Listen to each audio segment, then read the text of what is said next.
Hampa tahu tak, jangan buang bahagian bawah batang pisang sebab boleh buat jadi sotong. Sotong?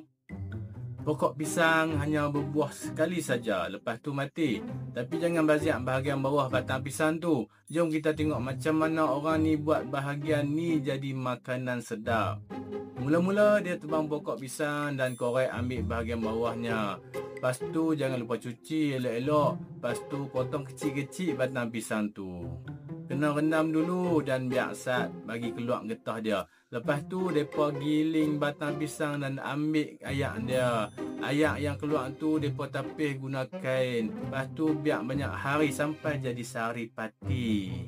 Lepas tu campur ayak dalam sari pati tu, rebus sampai jadi pekat. Bila dah sejuk dia berubah jadi jeli lembut. Lepas tu potong ikut saiz suka hati, tambah rempah dan sambal. Nampak macam sotong kan? Hahaha.